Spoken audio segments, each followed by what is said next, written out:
rekan Raw FM, happy weekend to all. Selamat beraktivitas untuk Anda semua mungkin yang dari hari Senin sampai Jumat itu udah bekerja keras bagaikan kuda. Nah, saat ini rekan Raw FM di akhir pekan Anda kita bakalan merefresh kembali segala aktivitasnya, lebih rileks lagi ya, sambil menikmati waktu santai. Biasanya weekend ada yang jalan-jalan, ada yang menikmati wisata alam, ataupun ada yang menikmati dengan membabu di rumah, atau yang lagi hits itu sibuk membersihkan bunga-bunga. Nah, rekan Raw FM di studio Raw FM sambil menemani aktivitas Anda seperti apapun itu, spesial dimulai hari ini kita adakan talk show spesial. Ini bincang-bincang tentang kesehatan dalam program acara Sultan, yaitu konsultasi kesehatan bareng Tabaksel Sel.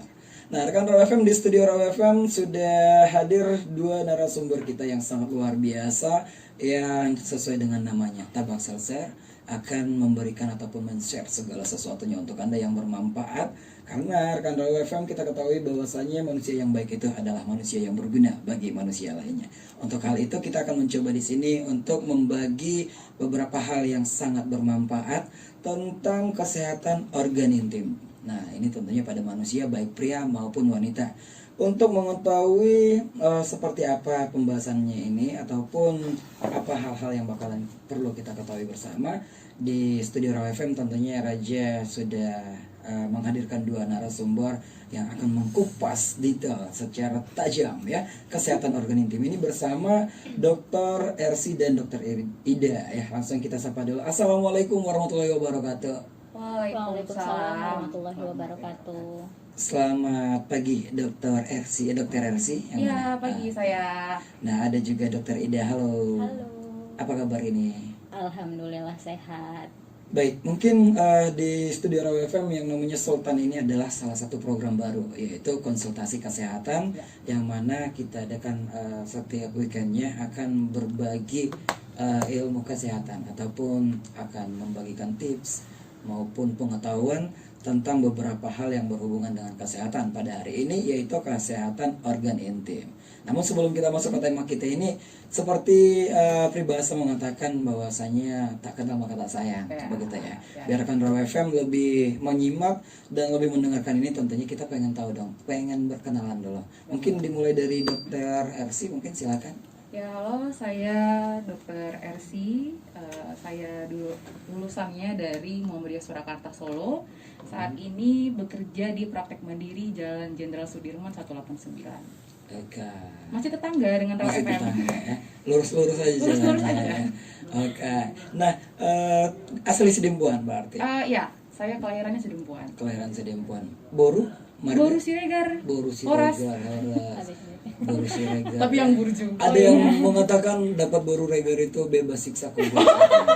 Ya, katanya. Katanya, tapi kan belum terbukti ya. Mudah-mudahan sih, sebenarnya mudah-mudahan harus. Ini ya. konteksnya yang baik atau Ada dua-duanya Oh, ada pasti ya. dua-duanya. Mungkin kebanyakan di dunia gitu ya. Baik, dulu SMA-nya sebelum di perguruan tinggi ataupun di perkuliahan di mana? Saya lulusan Semanda. Oh, SMA negeri. Iya, masih depan Tetangga rumah. juga. Tetangga ya? juga. Lebih dekat lagi. Baik, terima kasih Dr. Ersi udah hadir di studio Raw FM. Oke. Kita lanjutkan, mungkin Dr. Ida silakan. Oke, perkenalkan saya Dr. Ida ya. Nama lengkapnya Farida Jamilan Siregar sih, tapi Manggilnya Ida, Ida, atau Ida? Ida. Ida. Oke. Oke. Sekarang prakteknya di klinik di Sihitang ya, klinik Hajah Tuti. Nah, praktek di sana aja sih dulu sementara. Tinggalnya di sana juga? Enggak, tinggalnya di Sadabuan. Oh, jauh Jauh. ya. Sama kita sama Dokter Esi juga satu kelas dulu waktu SMA, Uh-huh. SMP juga sama. Dan kita sama-sama Boru Regar. Baru Rega. Oh iya. Jadi hajat kuburnya mungkin 2 kali. Mudah-mudahan jangan-jangan seperti itu. Baik, apa sih yang mendasari ataupun latar belakangnya diambil tema organ intim ini? Ya. Gini ya, karena sebenarnya banyak orang yang sebenarnya tidak terlalu pengetahuan orang-orang kurang tentang kesehatan organ intim itu sebenarnya penting. Sekarang kan yang lagi hype itu untuk kesehatan wajah, kulit, Padahal organ intim juga salah satu yang paling penting ya. Itu salah satu aset juga sih, baik untuk laki-laki maupun perempuan gitu. Baik, nah jadi mungkin bisa dikatakan ada beberapa hal yang terlalu disepelekan tentang benar. ini, seperti itu. Nah, mungkin sebelum kita tanya jawab, boleh sih nggak dijelaskan sedikit tentang kesehatan organ intim ini seperti apa? Jadi nanti kita bagi ya, untuk masalah wanita nanti dijelaskan oleh dokter Ida, nanti yang bagian pria saya yang menjelaskan. Baik, secara generalnya dulu nih. Iya, Baik, general dulu untuk ya. pria dan wanita itu seperti apa kesehatan organ intim ini? Oke, untuk wanita ya, kita tahu seperti yang saya bilang tadi kan, bukan cuman wajah aja yang harus dirawat, organ intim juga salah satu yang harus benar-benar kita perhatikan kesehatannya. Kenapa? Ini bakalan jadi ini juga ya, meningkatkan kualitas hidup juga dalam keseharian kita, apalagi nantinya akan menikah gitu, sangat penting sekali untuk dijaga. Jadi kita di sini sebenarnya mau ngasih tips-tips aja sih seputar kesehatan organ intim untuk wanita. Yang pertama itu ya, yang pertama harus hygiene-nya harus benar, harus baik. Artinya seperti apa? Ya, ketika setiap hari tentunya kita banyak aktivitas, yang paling kita perhatikan itu adalah yang pertama ya, untuk kesehatan organ intim yang pertama celana dalam. Nah, kalau celana dalam itu sebenarnya harus diganti minimal 2 kali sehari. 2 kali. Ya, tapi untuk orang-orang yang memiliki aktivitas yang berlebih, apalagi yang suka keringetan, itu boleh lebih sering lagi, malah lebih bagus. Ya. Itu yang pertama. Yang kedua itu untuk perempuan, karena memang setiap bulannya ada siklus menstruasi, pembalut. Pemilihan pembalut itu sangat penting. Nah, jangan hindarilah pembalut yang memakai fragrance atau wangian. Nah, itu sangat-sangat gampang untuk mengiritasi daripada si organ intim kita gitu. Jadi itu yang kedua. Terus untuk pembalut, pemakaian pembalut juga kita nggak harus nunggu sampai penuh ya. Kadang-kadang kan mikirnya hemat gitu ya, sampai full dulu gitu. Bukan, malah sesering mungkin lah ganti pembalut. Apalagi kalau sudah lembab ya, kalau kamar mandi buang air kecil, gantilah pembalutnya kalau yang udah mulai terasa basah gitu.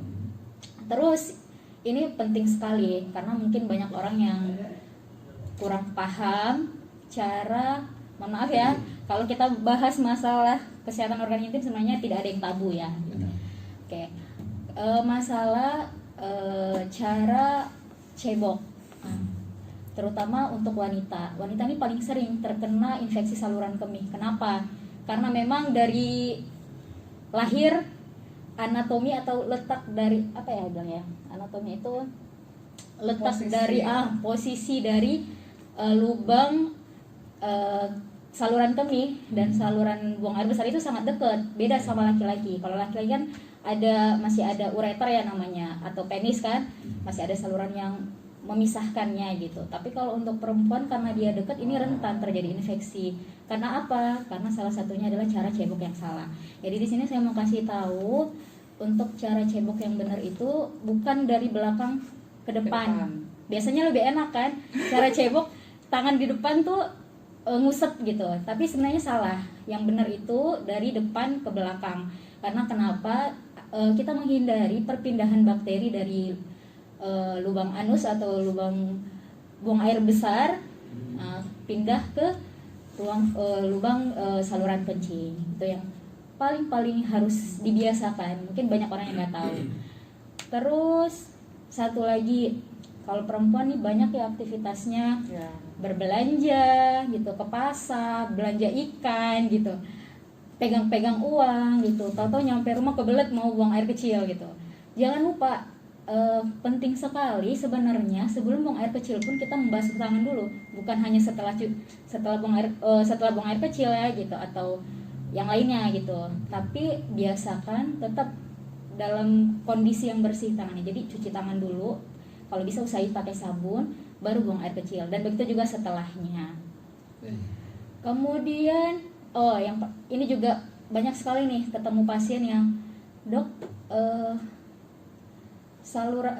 organ intim saya kok suka sering gatel ya gitu. Kalau sedikit-sedikit nyeri gitu. Ya padahal ini gara-gara kebiasaannya salah. Karena ketika buang air kecil langsung aja tuh pakai lagi celana dalamnya. Itu salah sebenarnya. Jadi biasakanlah setelah buang air kecil ataupun buang air besar itu dilap, tetap harus dikeringkan, nggak boleh lembab. Karena kenapa? Pertumbuhan jamur itu dan bakteri yang lain, bakteri jahat itu sangat-sangat enak banget tuh, happy kalau berada di lingkungan yang lembab gitu. Makanya nanti akan terjadi keputihan, rasa gatal, bahkan sampai nyeri gitu kan, dan menyebabkan infeksi saluran kemih. Terus gimana nih caranya? Ada juga caranya sebenarnya. Jadi caranya itu nggak boleh gosok paksa gitu ya, tapi harus di tap aja.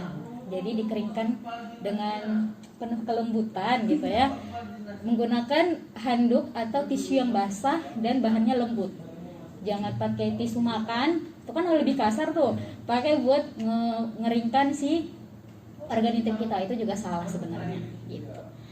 Kemudian banyak nih juga untuk perempuan yang suka pakai sabun-sabun pembersih.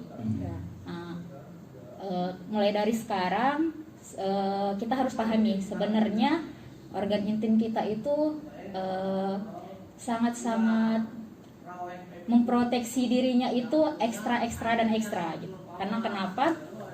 Ada kaitannya juga nanti pada rambut kemaluan ya. Kalau rambut kemaluan itu juga menjadi proteksi pertama ketika ada benda asing atau kuman bakteri, dia ketahan dulu nih sama si rambut kemaluan gitu.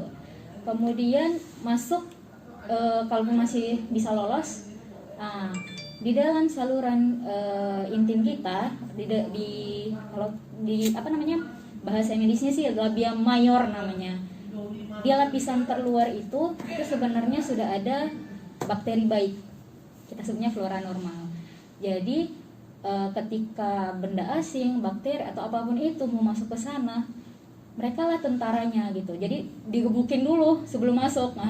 Mereka lah tentaranya. Jadi kita tetap perlu ada bakteri baik di sana.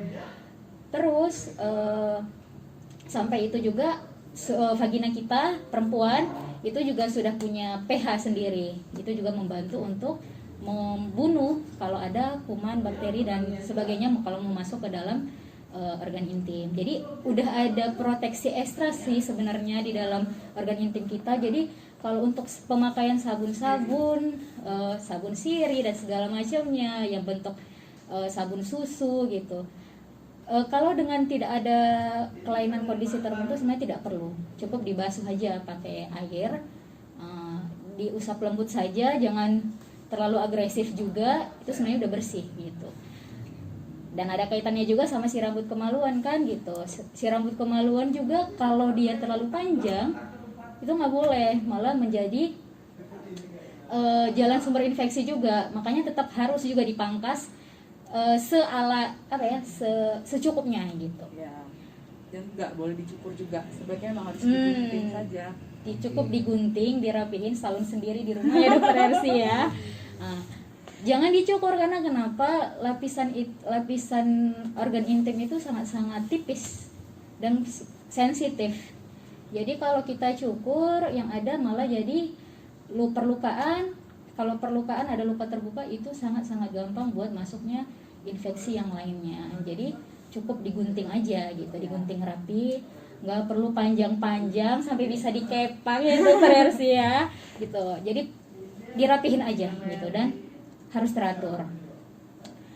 Terus beberapa hal juga sih faktor untuk wanita ya, kayak faktor stres itu juga bisa mengganggu kesehatan organ intim. Karena kenapa? Kalau sudah stres, produksi dari kelenjar serviks atau pelumas di dalam saluran vagina itu akan berkurang. Ini tujuannya sih untuk orang-orang yang sudah menikah ya nantinya. Kalau stres saluran sekret di serviks ini berkurang, akan mengganggu kualitas berhubungan dalam suami istri. Itu juga penting sebenarnya. Jadi jangan stres-stres ya ibu-ibu ya. Kemudian bisa juga kalau yang mau menopause, sering tuh datang pasien, dok mohon maaf ya gitu ya, saya kalau berhubungan suami istri kok sakit ya, kayak gitu. Sebenarnya itu emang udah pengaruh sih, karena semakin bertambah usia, apalagi di masa-masa premenopause, itu bakalan terjadi penipisan dinding serviks dan juga penurunan produksi dari kelenjar serviks tadi. Jadi ketika berhubungan suami istri, pelumasnya kurang, makanya akan menimbulkan nyeri juga karena ada perlukaan di dalam. Sebenarnya memang bakalan ada sih, tapi seharusnya diminimalisir oleh si kelenjar serviks tadi, kayak gitu. Oke, nah cukup jelas sekali rekan Raw FM. Dan pastinya apabila kamu punya pertanyaan ataupun ada yang ingin ditanyakan langsung kepada dokter-dokter kita di studio Raw FM, boleh kalian kirimkan pertanyaannya melalui WhatsApp 0822 99 996105. Nah, tadi kan kita udah bahas bareng Dokter Ida ya tentang wanita. Wanita. Urusan keperempuanan sudah kita kelarkan saat ini sementara. Nanti bakalan kita lanjutkan lagi untuk para pria-pria. Nah, jadi untuk para lelaki sesaat lagi kita bakalan dengarkan seperti apa penjelasan tentang kesehatan organ intim dari pria. Tentunya tetap di program acara Sultan Konsultasi Kesehatan bareng Tabasel Sehat. Don't go anywhere, just stay tuned on 105 Raw FM, your lifestyle. Oke, kita break. Ini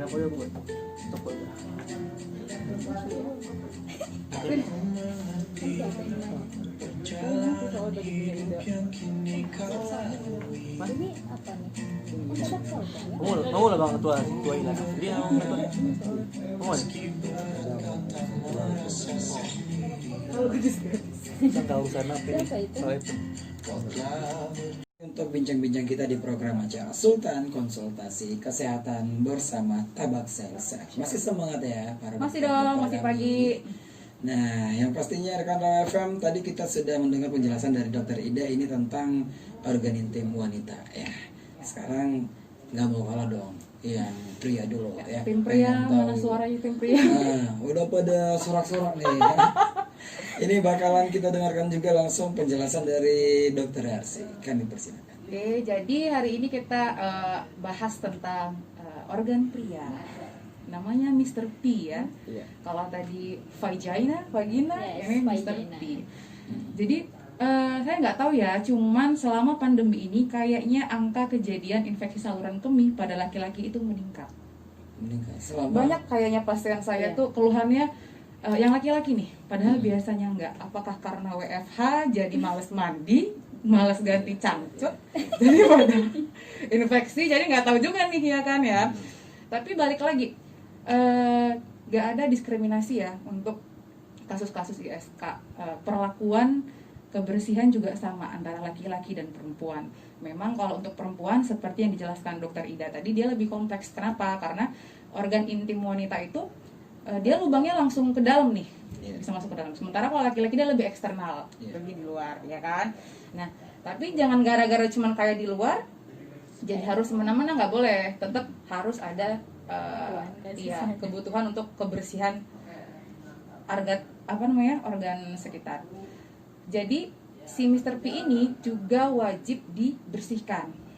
Biasanya laki-laki ini sukanya beberapa ada yang habis BAK dia nggak cuci tangan, ya kan, ya habis BAK, apalagi yang kayak sembarangan, udah keluar aja gitu, habis itu masuk udah ntar ketemu orang salam lagi kayak gitu ya. Jadi nggak boleh demikian. Cara membersihkannya bagaimana? Sebenarnya hampir sama dengan perempuan, tetap dibersihkan dengan air. Ya, itu adalah cara yang paling simpel dan dikeringkan gitu. Untuk penggunaan sabun sebenarnya hampir sama pada perempuan. Tidak dianjurkan menggunakan sabun-sabun yang berfragrance ataupun yang pakai wewangian ataupun yang ada kayak zat antiseptik. Malahan itu sebenarnya kurang dianjurkan karena balik lagi badan kita ini sudah punya yang namanya flora normal. Jadi kayak tentaranya sendiri. Jadi sudah punya sistem pertahanan tubuh. Jadi semisal kalau kita pakai sabun yang ada antiseptiknya, malah dia akan bisa mematikan si flora normal tadi. Jadi malah lebih gampang terkena infeksi, bisa seperti jamur, lembab. Terus pada laki-laki di dunia kesehatan juga sebenarnya memang direkomendasikan untuk melakukan sirkumsisi atau sunat. Oke. Ya. Pemisahan berarti ya, perpisahan. Ya buat kritik bercanda sayang. Jadi ya sunat dibalik maksudnya kan memang di keagamaan juga memang dianjurkan hal demikian. Ada juga beberapa budaya yang menganjurkan untuk disunat. Jadi di dalam sisi medis juga sangat dianjurkan karena kasus kejadian balik lagi ya, kasus kejadian infeksi lebih tinggi dibandingkan pada pasien yang tidak disunat dibandingkan pasien yang sunat. Begitu pula dengan angka kejadian kayak penyakit menular seksual. Gitu. Kenapa? Karena pada pria-pria yang tidak disunat biasanya banyak menumpuk ya smegma namanya, bakteri dan sel kulit mati di bawah perikutiumnya itu. Kalau itu disunat kan bersih ya. Jadi angka kejadian yang saya sebutkan tadi itu seenggaknya berkurang dan lebih bersih lagi. Seperti itu. Terus untuk masalah pemakaian dalam sebenarnya hampir sama dengan perempuan, usahakan tetap memakai bahan-bahan yang menyerap keringat. Misalnya kayak seperti katun, dan penggunaan celana yang tidak terlalu ketat itu juga sangat dianjurkan. Biasanya laki-laki ini sukanya pakai celana jeans dibolak-balik, seminggu sekali baru dicuci ya. Bener nggak nih? Saya mau nanya dulu nih sama Mas, bener nggak? Tergantung oknumnya, Bang. Tergantung Ya. situasi ya. Nah, hal itu tuh sebenarnya yang sangat tidak baik untuk dilakukan. Seperti itu. Terus untuk kesehatan, karena dibalik Mr. P yang sehat akan ada calon tubuh yang bugar. Oh ya, calon juga bisa sih. Iya, iya. Calon-calon generasi masa Penerus, depan. nah, Ya, ya. gitu ya. Jadi tetap harus menjaga aktivitas. Misalnya terus berolahraga ya perlu. Terus hindarin stres, yes.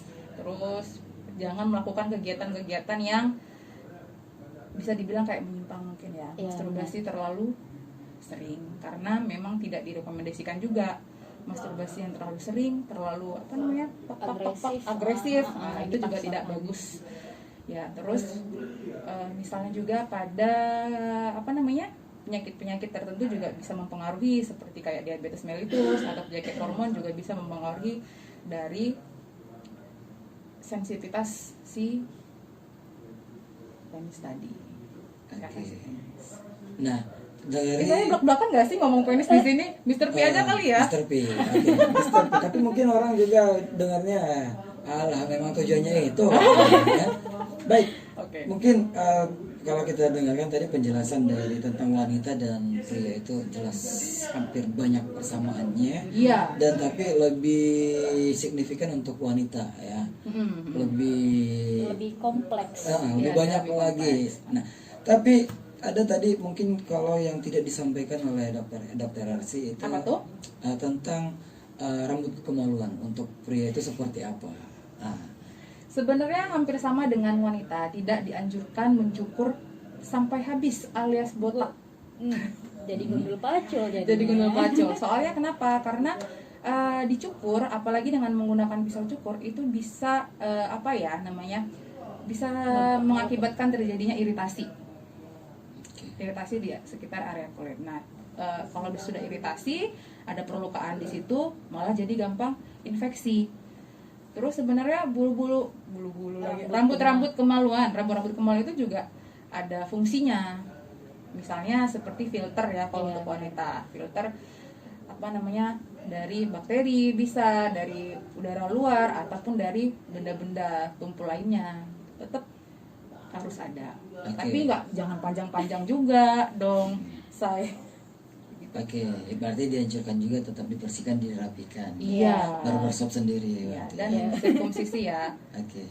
Tadi katanya wanita salon sendiri di rumah. Iya, sama laki-laki juga. Ya mungkin kalau Pak Sutri bisa kali ya saling.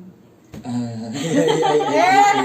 Masih pagi. Oke. Nah, baik. Nah, jadi rekan Raw FM ini ada beberapa hal yang menarik ini. Mungkin tadi kan yang kita bahas ini mungkin yang paling bisa dibilang yang lebih natural aja, yang kasat mata seperti itu ya. Mungkin ada beberapa keluhan-keluhan sering sih kita ketahui di kehidupan bermasyarakat, baik itu mungkin hanya bisa melakukan salah satu hal yang dianggap tabu, jadi kurang diekspos, mungkin dipendam aja deh seperti itu.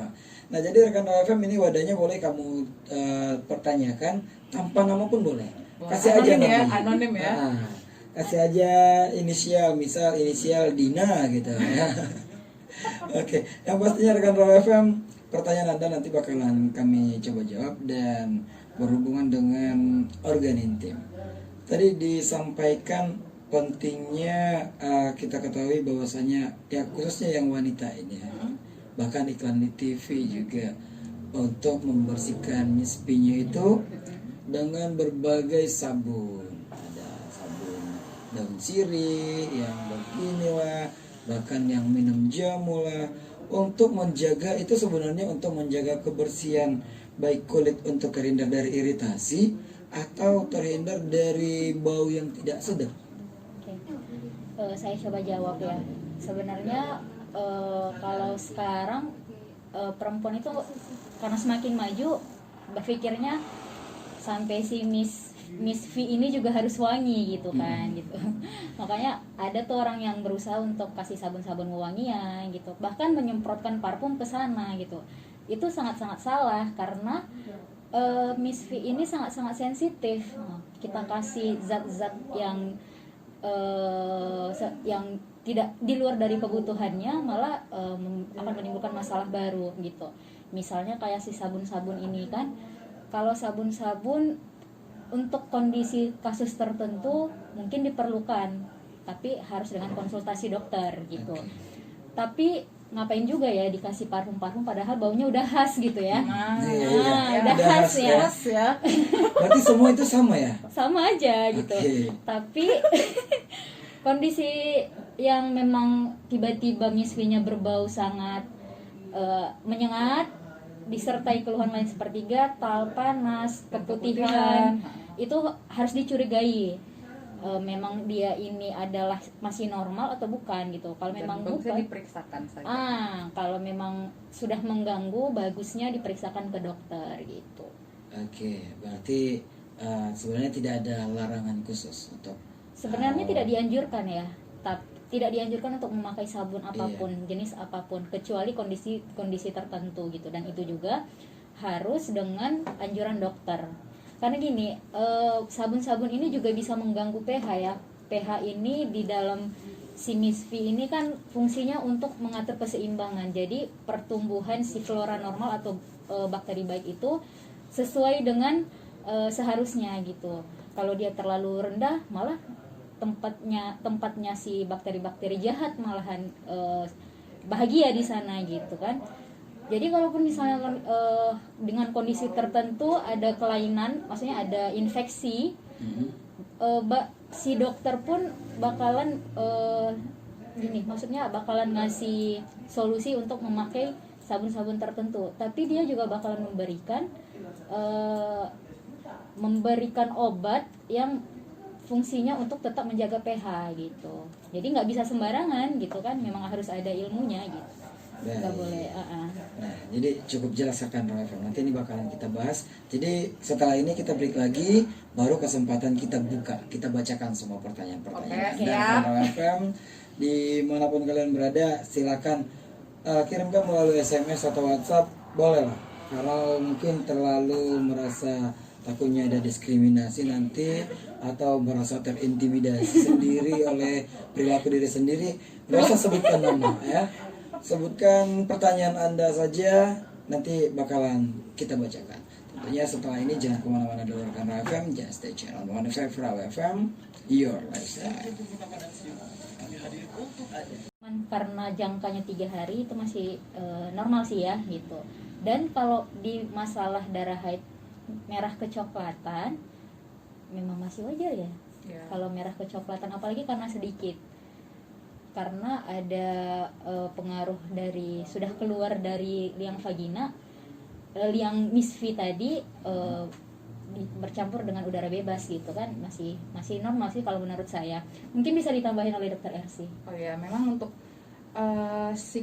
normal masa haid itu 2-8 hari. Jadi misal tadi katanya masih 3 Iya, hari. 3 hari itu masih dalam batas wajar saja. Yang perlu dikoreksi, misal dia mungkin lagi stres atau kerjaan lagi numpuk, berat badan, faktor makanan mungkin lagi banyak makan yang berlemak, itu sangat mempengaruhi kondisi demikian. Ataupun mungkin penanyanya sudah menikah, mungkin sedang menggunakan obat-obat kontrasepsi juga sangat berpengaruh ke siklus menstruasi. Oke. Nah, jadi itu adalah hal yang tidak terlalu berbahaya seperti itu. Ya, semisal nanti seperti kata dokter Ida, nanti disertai rasa nyeri misalnya, atau kok darahnya lebih banyak ya, saya sehari bisa ganti pembalut sampai 4 kali gitu. Nah, itu hal yang patut diperiksakan. Baik. Nah, cukup jelas karena waktu kita juga ini mungkin yang terakhir cukup 2 pertanyaan saja mungkin karena waktu kita tinggal 1 menit lagi. Aduh. Nah, Dok, ada yang aneh pada Miss P saya, yaitu bibir vagina yang besar sebelah, tepatnya sebelah kanan. Apakah itu berdampak buruk? Ini kalau cuman pertanyaan kayak gitu kayaknya kurang ya. Mungkin ya kalau saya nangkepnya mungkin ada benjolan atau apa di sana mungkin ya, makanya dia bisa besar sebelah. Dikoreksi juga ada terasa panas atau enggak di bagian yang membesar tadi.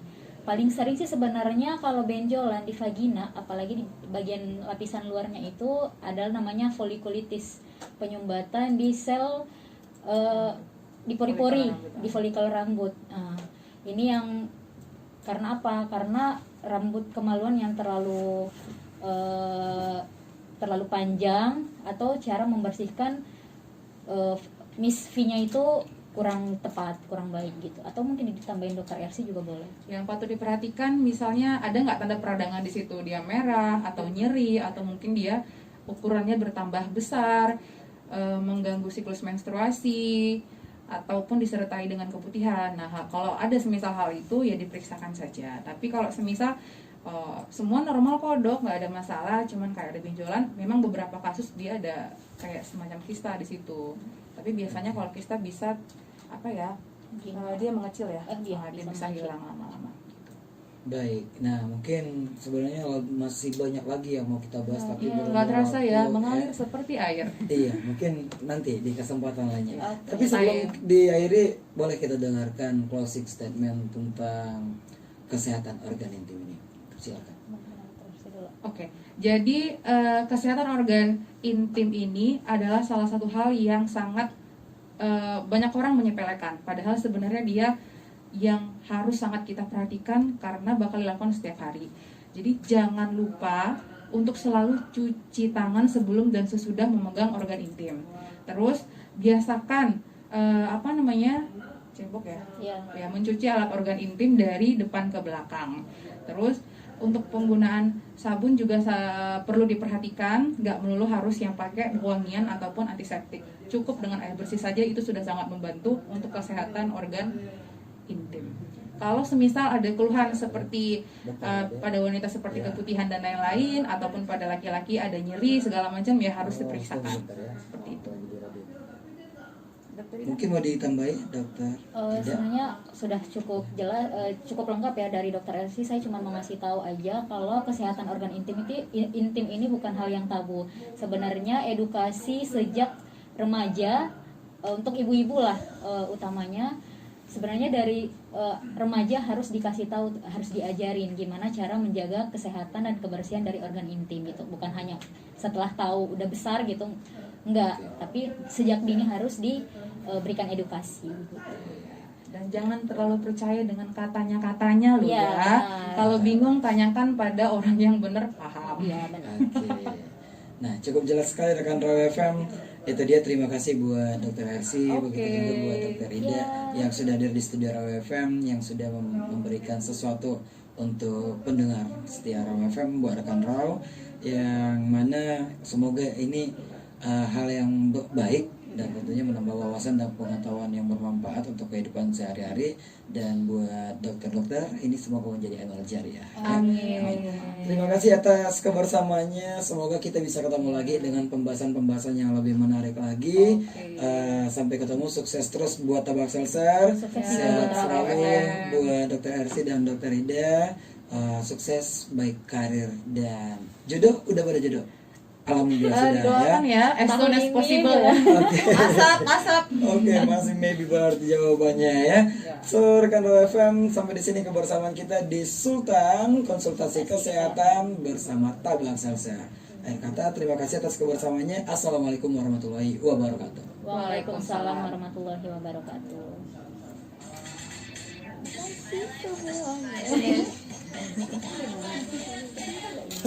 Hah.